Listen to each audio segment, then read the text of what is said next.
You know, I was excited for Diablo 4. In my review of the game's campaign, I shared few concerns about gameplay design that I did not like, but all in all, I found the campaign to be a quality product with a high production value. Music was great, graphics and art style are appealing, skills feel very satisfying. But I was constantly feeling like the developers tried to stop me from having fun with the game. Cooldowns were long, some abilities were clearly better than others. My character was mana starved, and so I casted unimpactful basic skills way more than I wish I had to. I was planning to make second video as a part of my review process of Diablo 4, once I play enough World Tier 3 and 4. But you know what? I reached level 56 with my main character, leveled couple of alts to 30 plus, and I just couldn't be bothered to log into the game. Couple of weeks after the release, I wanted to try Whirlwind build despite the nerfs. I thought people were exaggerating. But fucking hell, I was not having fun at all with Barbarian. They managed to fuck up Whirlwind. After trying to level Barbarian for a bit, I decided to install Diablo 2 Resurrected and then Diablo 3 to see if I remember having an actual fun in these games, right? Or perhaps I was just wearing pink nostalgia glasses. And guess what? I had more fun playing both titles than in Diablo 4. See, Diablo 2 has some systems that make the game worse for me, but at the same time Diablo 2 can be modded, and so I could adjust the game to my personal liking. Diablo 3, for all its problems, has a really satisfying combat where I feel the power fantasy going. Hell, even Grim Dawn with a mod which enables Diablo 3 classes is a better Diablo fun than Diablo 4. So it is clear that something is off, but initially I couldn't put my finger on what exactly is it. I watched a lot of YouTube content discussing problems with the game, and I am not planning to discuss in this video the same gameplay design issues or quality of life features missing in Diablo 4. Instead, I want us to zoom out from Diablo 4 and highlight the underlying problem with gaming: the focus on making money with games. See, we know companies want to make money, that's the base of capitalism, and we do not expect charity from developers. But the farther we go with cash shops in the games, the more apparent becomes the problem, that it's not just making money nowadays, it's making as much money as possible within the boundaries of laws. Decisions made by Blizzard in terms of handling of Diablo 4 seem sometimes baffling, right? Some changes and decisions just don't seem to make any sense from player perspective. I believe the only reason these decisions are not understandable from our point of view is because we have a different goal than the companies publishing games have. We, players, want to have fun. We see games as a hobby, it's our passion. And so we think that Blizzard should and wants to give us that fun. But the problem is that Blizzard and other similar companies' goal is not for the gamers to have fun. Their agenda is for you to spend as much money on the game as possible.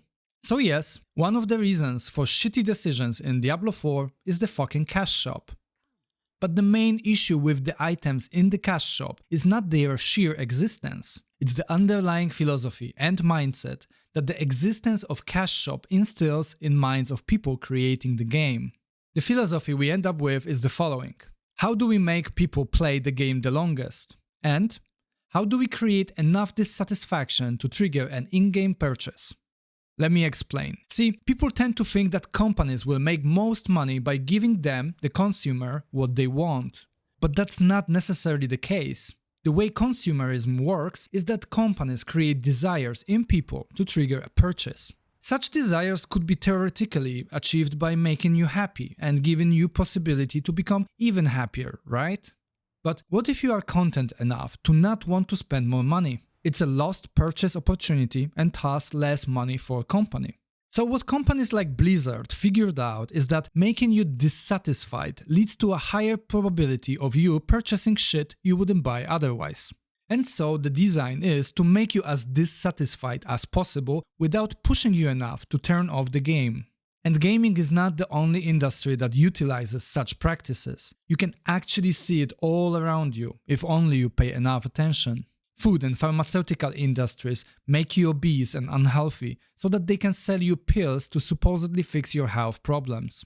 Beauty and fitness industries strive to make you feel ugly unless you buy their products. The list goes on and on. I'm sure you can find some industries where you noticed such trend. So how does it work for games? A frequent practice is making you feel lacking or unhappy with how you spend your time. In MMORPGs or online ARPGs, such state is achieved by purchasable cosmetics looking really cool, while items found in the game for free are lacking in design. This is because you see other players who look cool and you want to look just as cool as they do, or even better. Another way of achieving players' dissatisfaction is by making the time spent in a game feeling like a busy work by creation of constant treadmill. Imagine you spent 4 hours in a game doing chores, chasing some shiny object you crave, but you didn't get it. You are likely not feeling too good about yourself. You are not consciously aware of how you feel, but there's an emotion behind that makes you feel bad about yourself and craving some instant satisfaction. And in that moment, you look at the game's UI and, oh, there it is, a nice skin in the cash shop. Let me get that shit. Blizzard made money. Was it any different before? Yes, I believe so.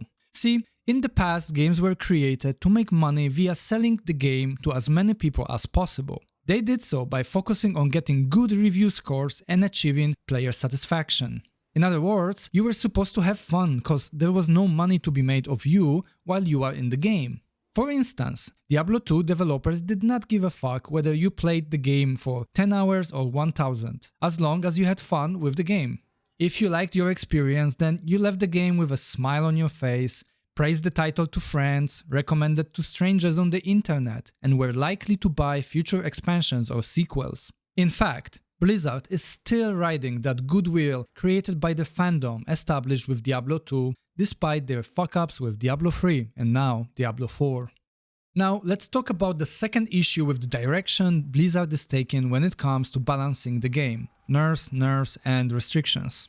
I think we can all agree that Diablo is primarily PvE game. Sure, there is some PvP, but fighting other players is not the main focus. And so it bothers me when developers become obsessed with ensuring balance first and foremost in their PvE games. See, balance and fun factor are often the opposite directions in gaming. When games strive to achieve balance, they inevitably sacrifice the fun and power fantasy that players will get from the title.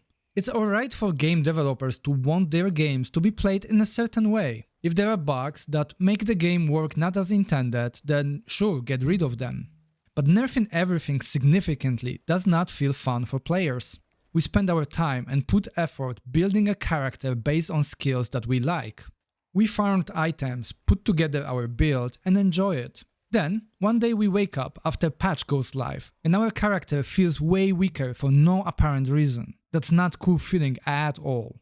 Perhaps if we saw the logic behind this nerf and a rise of other fun builds, we would be okay with that. But that's not what happened. I am releasing this video after patch went live for Season 1. They nerfed Barb even more, took away options from Sorcerer, and then introduced overall nerfs to all character powers by reducing defense, statistics and cooldown reduction. With one patch, major part of what's left of power fantasy is gone. The game feels worse today than it did yesterday. See, power fantasy is an important part of what makes games like Diablo such a fun experience. We want to feel OP. Unfortunately, Blizzard seems determined to make the game not fun, but tedious and long instead. And this is where the balancing problem ties very well with what we discussed from the beginning of this video, making you play the game more so they can sell you shit you don't want. To me, it's obvious that Blizzard does not want you to clear the game fast, thus they nerf everything that outperforms their expectations for time allocation. If they did not care for you to stay in the game as long as possible, wouldn't they introduce also significant buffs to underperforming abilities and listen to community more when it comes to gameplay features? Instead, they gave us a bit of a buff, fuck ton of nerfs and called it a day. There, players will struggle to level up longer and so will stay longer in the game and perhaps buy more cosmetics. This makes me not want to play Diablo 4 at all. Every time I log into Diablo 4, I have this feeling that my time would be way better spent playing other game, where this philosophy of milking me as much as possible is either not present at all or significantly less into my face. To wrap up, I think Blizzard plays a dangerous game of pushing players to the limits of not having fun to get them towards microtransactions. To me, they have crossed the line of how far they can go with psychological manipulations. It's a much bigger issue than just Diablo 4. Gaming, in general, heads into the direction of ultra-capitalism and consumerism. Fun and innovation are rarely seen in major gaming releases. Indie titles is where it's at these days. Anyway, that's all from me in this video. What do you guys think about the direction Diablo 4 is taking? Do you agree with my take on philosophy behind decision making in Blizzard? Or perhaps you have a different idea? If you enjoyed this video, then I would highly appreciate if you give me a thumbs up. It only takes a moment of your time, but significantly helps with how the video performs on YouTube algorithm. And if you would like to see more content about gaming from me in the future, then subscribe to my channel. Thanks for your time, and I see you in the next one.